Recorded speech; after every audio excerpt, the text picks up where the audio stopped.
The shortest advice I can give is don't believe what you read. Mining industry is very good at producing data, and it produces, in this country especially, reams of data.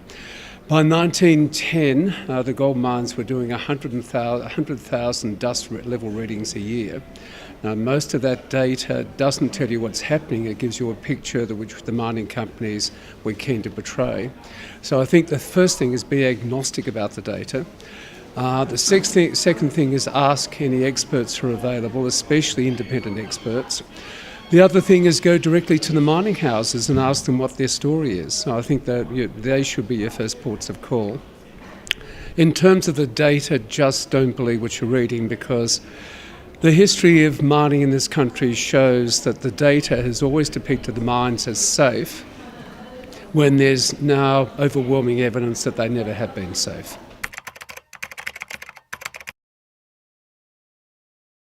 There's an irony in this. I met a lawyer in Cape Town last week, and he was talking about his worst silicosis cases. And one man in particular was working on the latest high-speed drill. Now, this drill has in fact produced a case of silicosis in a matter of 6 months. So the technology is not the way to resolve this question. The way to resolve it is through the empowerment of labour, which is a very, very different setup altogether.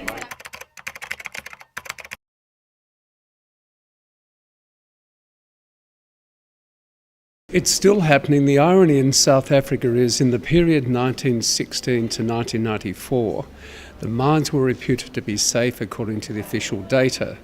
Now, since 1994, that happens to correspond with political transformation, the mines suddenly became extremely hazardous.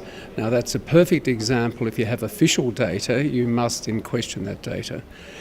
Try and unpackage it, try and find out what its sources are, try and find out what the inputs are, and then get with someone who's expert on that kind of material and ask them questions until you get to the bottom of what you're trying to find out.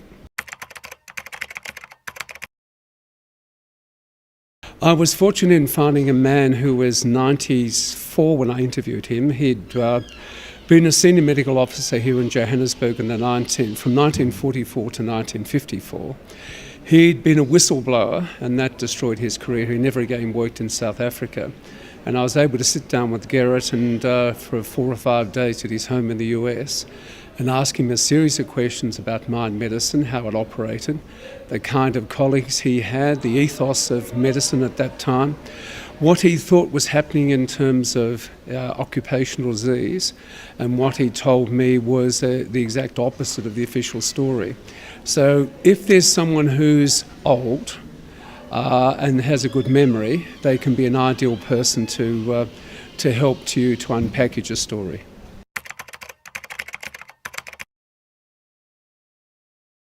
I think this conference is a marvellous forum because you've got people from 30 or so different countries. I think the pooling of information is crucial. I think people shouldn't sit on data information, they should share it around. I've come across a number of NGO people over the last 10 years who do exactly that, and I've seen as a result what happens, and what happens is transformation. So I think the other advice I would give is to share your data and share your knowledge with your colleagues.